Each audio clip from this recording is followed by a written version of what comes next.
안녕하십니까. 대한종양내과학회 이사장 김태원입니다. 코로나19 백신의 예방접종이 고령자와 의료진을 중심으로 현재 진행이 되고 있습니다.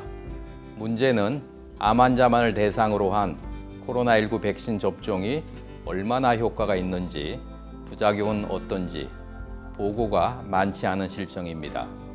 진료실에서 암 환자로부터 백신 접종을 해도 되는지, 한다면 치료의 어떤 시점에서 하는 것이 좋은지 등에 대한 질문을 많이 받고 있습니다. 이런 상황에서 대한종양내과학회는 국내외 여러 자료를 정리해서 국내 암 환자들을 위한 권고안을 마련하였고, 이런 내용을 좀 더 쉽게 이해할 수 있도록 또 이렇게 영상으로도 제작을 하였습니다.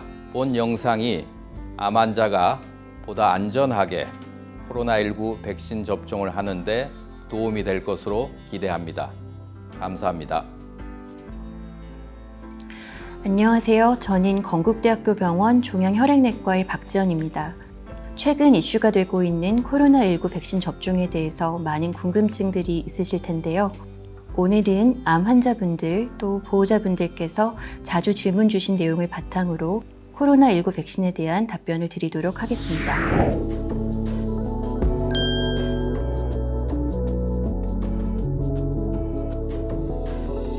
네, 현재로서는 암 환자에서도 적극적으로 코로나19 백신을 권고하고 있습니다. 물론 코로나19 백신에 대한 대부분의 연구들에서 암 환자에 대한 정보를 별도로 제공하지 않았기 때문에 암 환자에서의 코로나19 백신에 대한 지침은 현재까지 불분명합니다. 하지만 암 환자들이 코로나19 감염증에 이완되는 경우 합병증, 중증도 그리고 사망률까지 상대적으로 높기 때문에 세계보건기구인 WHO, 미국의 CDC 등에서는 공통적으로 암 환자를 백신 접종의 우선순위 대상자 그룹으로 정의하였습니다. 또한 인플루엔자 등의 바이러스 질환에 대한 과거의 백신 권고안을 종합적으로 참고하여 볼 때 암 환자들의 경우에도 대부분은 특별한 금기사항이 없이 코로나19 백신의 접종을 적극적으로 고려해야 하겠습니다.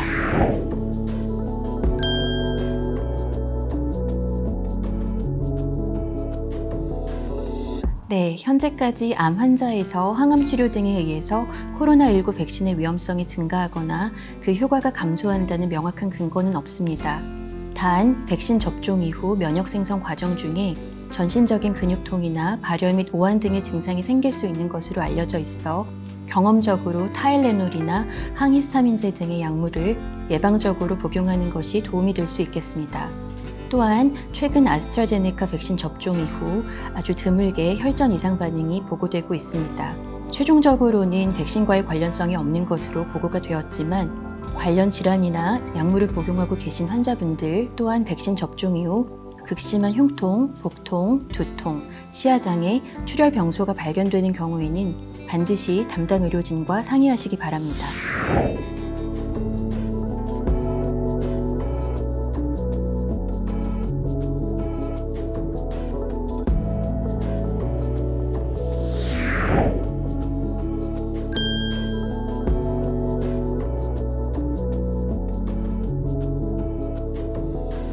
네, 현재 암 치료를 시행받고 있는 환자분들에게서도 코로나19 백신은 동일하게 권고됩니다. 이는 수술이나 방사선 치료 등의 국소 치료뿐만 아니라 전신 항암 치료에서도 동일하게 적용됩니다.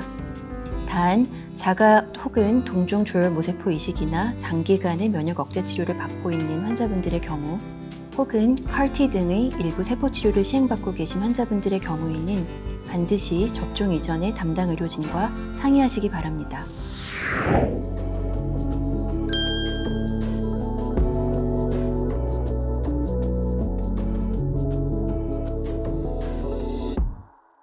네, 현재 암 환자에서 코로나19 백신의 최적 접종 시기에 대해서는 명확히 알려진 바가 없습니다. 단, 암 치료로서 수술을 고려하시는 경우 최소 수일간의 간격을 확보하고 접종을 시행할 것을 권고하고 있습니다. 가장 궁금해하시는 항암제 부분에 대해서 말씀을 드리자면 고전적인 세포독성 항암제, 표적 항암제, 면역 항암제 등과 같은 전신 항암 치료를 시행받고 있는 환자분들의 경우에도 대부분의 경우에는 치료의 시기와 상관없이 백신 접종을 시행할 수 있는 것으로 되어 있습니다.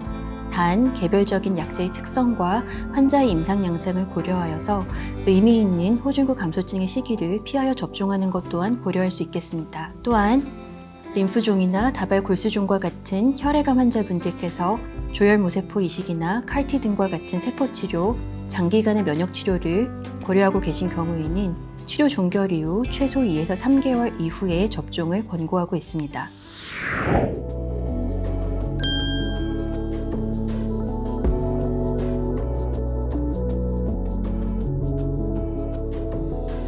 현재로는 이러한 경우 세 번째 접종은 권고되고 있지 않습니다.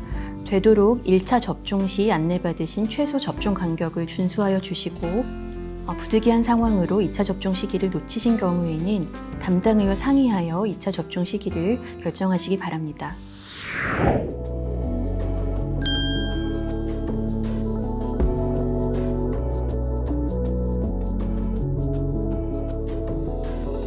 네, 임상연구에 참여 중이신 환자분들도 동일하게 백신 접종을 고려할 수 있습니다.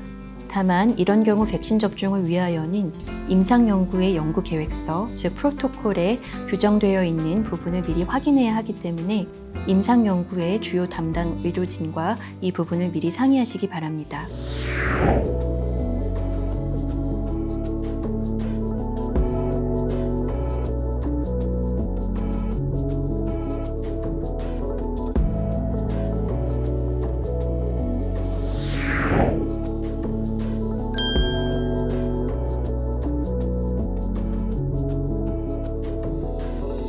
현재 암 치료를 시행받고 있지 않거나 과거에 치료가 종결되어 정기적인 추적 관찰만을 시행하는 암 환자분들의 경우에도 동일하게 코로나19 백신은 접종이 권고되고 있습니다.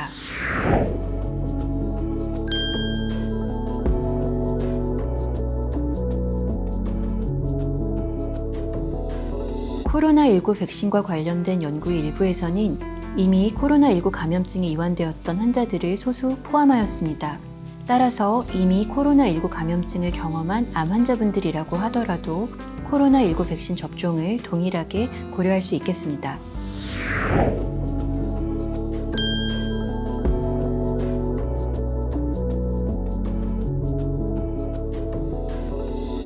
앞서 말씀드린 것처럼 조혈모세포 치료 혹은 칼티 등의 일부 세포 치료, 장기간의 면역 억제 치료를 제외한다면 대부분의 경우 암 치료의 종류와 시기와 상관없이 코로나19 백신 접종은 시행될 수 있습니다.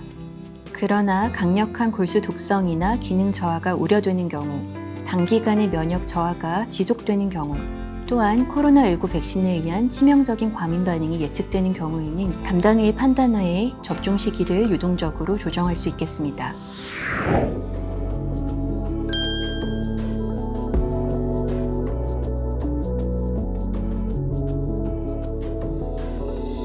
현재까지 암 환자의 가족에 대한 코로나19 백신 지침은 알려진 바가 없습니다.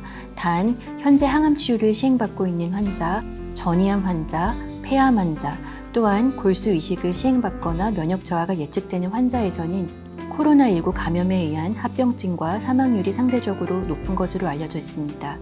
따라서 이러한 환자분들과 긴밀한 접촉을 하는 보호자분들 혹은 가족분들의 경우에는 적극적인 코로나19 백신 접종이 도움이 될 수 있겠습니다.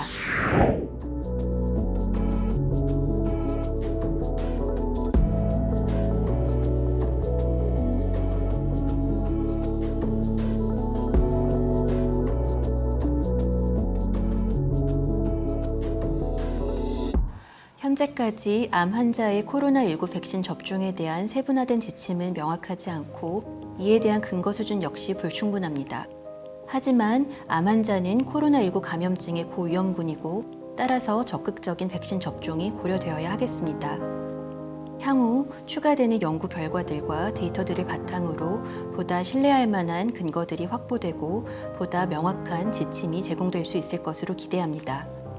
마지막으로 국내에서 코로나19 백신이 가능해진 상황 속에서도 기본적인 방역 수칙을 준수하는 것은 언제나 매우 중요하다는 점을 꼭 기억해 주시기 바랍니다. 감사합니다.